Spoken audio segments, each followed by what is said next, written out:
This next test is the hip abduction, abduction test. How good are you at letting your leg come up that way? Big thing for this test, as with all the tests, is you want to make sure your neck is comfortably supported. And another important part of this one is you're going to have something underneath your side that's going to create a passive side bend, meaning that it kind of makes you make a little mouse hole down here. So I'll show you what I mean. So I'm going to lay on my side and get my neck nice and comfy. So my neck isn't like cranked up or too low, just whatever's comfy for me. I'm nice and neutral. I'm going to take that half dome or maybe a pillow, and I'm going to tuck that just below my lowest ribs here and just above my hip.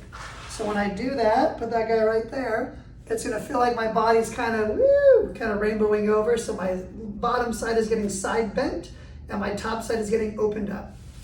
I'm going to begin with this knee roughly about 90, maybe a little below, whatever's comfy for you. If that feels too much, you can have it a little lower, that's fine. You're going to take this top leg, you're going to put it in line with your body. So full hip extension is a big part of this test. So if you were to look at me from the top down, to my ear, my shoulder, hip, knee, and ankle are all nice and stacked up. So it's not way over here. It's not too far back where I'm losing my ribs. Just a nice straight line. From this position here, I keep my rib cage down. I like to have my hand on my hip just because it feels comfy.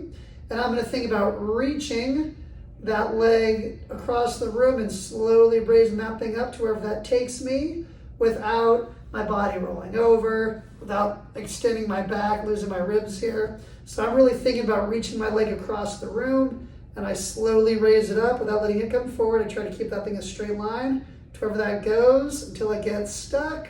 So for me, right about there, that's about all I got on that.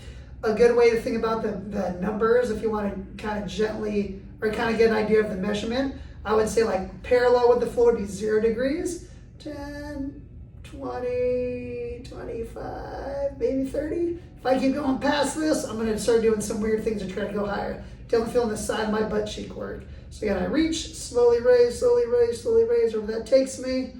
Bingo. So right about there for me, maybe 30 degrees. Then I'm going to flip around to the same thing on the other side. So I'm just going to flip all my stuff around. Get my head supported first.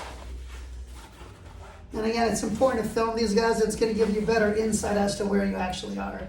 So I'm going to let this leg drop down just a little bit so it's comfy. Make sure this leg is in line, ear, shoulder, hip, knee, ankle.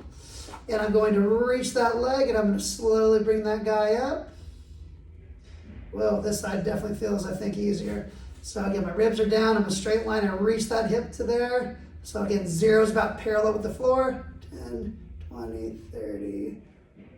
That one's definitely better. So I definitely got more room on that side than there. So I'm a little more opened up that way on that side.